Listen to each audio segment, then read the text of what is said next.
ನೀವು ಕೇಳಿದರೆ ಆಶ್ಚರ್ಯವಾಗಬಹುದು, 1941 ಮತ್ತು 2025ರ ಕ್ಯಾಲೆಂಡರ್ಗಳು ಬಹುಮಟ್ಟಿಗೆ ಒಂದೇ ರೀತಿಯದ್ದಾಗಿವೆ.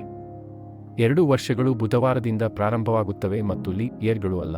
ಆದರೆ ವಿಷಯ ಇಷ್ಟರಲ್ಲಿ ಮುಗಿಯಲ್ಲ. ಇವುಗಳ ನಡುವೆ ಇತಿಹಾಸದ ಕೆಲವು ಘಟನೆಗಳು ಕೂಡ ಅದ್ಭುತವಾದ ಸಾಮಾನ್ಯತೆ ತೋರಿಸುತ್ತವೆ.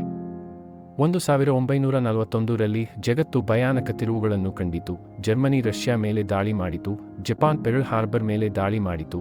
ಇದರ ಪರಿಣಾಮವಾಗಿ ಅಮೆರಿಕ ಯುದ್ಧಕ್ಕೆ ಪ್ರವೇಶ ಮಾಡಿತು. ಸುಭಾಷ್ ಚಂದ್ರ ಬೋಸ್ ಅವರು ಭಾರತೀಯ ರಾಷ್ಟ್ರೀಯ ಸೇನೆಯ ಸ್ಥಾಪನೆ ಮಾಡಿದರು ಮತ್ತು ಎನಿಗ್ಮಾ ಕೋಡ್ ಬ್ರೇಕಿಂಗ್ ಕಂಪ್ಯೂಟರ್ ಯುದ್ಧ ತಂತ್ರಜ್ಞಾನದಲ್ಲಿ ಮೊದಲ ಹೆಜ್ಜೆ. ಇವೆಲ್ಲವೂ ಜಗತ್ತಿನ ಚರಿತ್ರೆಯನ್ನು ಬದಲಾಯಿಸಿದ ಕ್ಷಣಗಳು. ಇನ್ನು 2025ರಲ್ಲಿ ಇತಿಹಾಸ ಮತ್ತೆ ಪುನರಾವೃತ್ತಿಯಾಗುತ್ತಿರುವ ಅನುಭವ. ರಷ್ಯಾ ಉಕ್ರೇನ್ ಯುದ್ಧ ಇನ್ನೂ ಮುಂದುವರಿದೇ ಇದೆ. ತೈವಾನ್ ವಿವಾದ ಗಂಭೀರತೆಯ ಹಂತ ತಲುಪಿದೆ. ಜನರೇಟಿವ್ AI ಎಂಬ ತಂತ್ರಜ್ಞಾನ ವಿಕಾಸ ಉದ್ಯೋಗಗಳ ಮೇಲೆ ಭೀತಿಯ ಸಂಕೇತವಾಗಿದೆ. ಭಾರತದಲ್ಲಿ ರಾಜಕೀಯ ಗದ್ದಲ ಗಂಭೀರವಾಗಿದೆ. 2025ರಲ್ಲಿ ಭಾರತದಲ್ಲಿ ಸಂಭವಿಸಿದ ಹಲವಾರು ಆಘಾತಕಾರಿ ಘಟನೆಗಳು. ಪಹಲ್ಗಾಮ್ ಉಗ್ರದಾಳಿ, ರಚಪ ಕಾರ್ಯಕ್ರಮದಲ್ಲಿ ಸಂಭವಿಸಿದ ದಟ್ಟಣೆಯಿಂದ ಜನರು ಸತ್ತ ಘಟನೆ, ಅಹಮದಾಬಾದ್ ವಿಮಾನ ಅಪಘಾತ, ಇದರಲ್ಲಿ 264 ಜನರು ಮೃತರಾದರು, ಕೇದಾರನಾಥ್ ಹೆಲಿಕಾಪ್ಟರ್ ಅಪಘಾತ. ಇವು ಎಲ್ಲವೂ ಭವಿಷ್ಯವನ್ನು ಕುರಿತು ಚಿಂತನೆಗೆ ಗುರಿ ಮಾಡುತ್ತವೆ.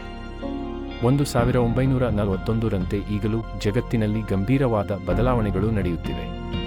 ಆದರೆ ಈ ಬಾರಿ ಕೇವಲ ಯುದ್ಧ ಅಥವಾ ರಾಜಕೀಯದಲ್ಲಿ ಅಲ್ಲ, ಈ ಬಾರಿ ತಂತ್ರಜ್ಞಾನ ಕೂಡ ಅತಿ ವೇಗವಾಗಿ ಬೆಳೆಯುತ್ತಿದೆ. ಹವಾಮಾನ ಬದಲಾವಣೆ ಮತ್ತು ಪ್ರಾಕೃತಿಕ ವಿಪತ್ತುಗಳು, ಇವೆಲ್ಲವೂ ಜಗತ್ತನ್ನು ಅನಿಶ್ಚಿತ ಭವಿಷ್ಯದತ್ತ ಕೊಂಡೊಯ್ಯುತ್ತಿವೆ. ಕೆಲವರು ಶೋಧಕರು ಮತ್ತು ಇತಿಹಾಸಕಾರರು ಹೇಳುವಂತೆ, ನಾವು ಇತಿಹಾಸದ ಪುನರಾವೃತ್ತಿಯಲ್ಲಿ ಅಥವಾ ಸಂಸ್ಕೃತಿಯ ಪತನದ ಚಕ್ರದಲ್ಲಿ ಸಿಕ್ಕಿಹಾಕಿಕೊಂಡಿರಬಹುದೆಂದು ಶಂಕೆಯಿದೆ. ಇದು ಅಂತ್ಯದ ಮುನ್ಸೂಚನೆ ಆಗಬಹುದೇ? ಅಥವಾ ನಾವು ಜಗತ್ತಿನ ರೀಸೆಟ್ ಬಟನ್ ಒತ್ತುತ್ತಿರುವೆಯಾ?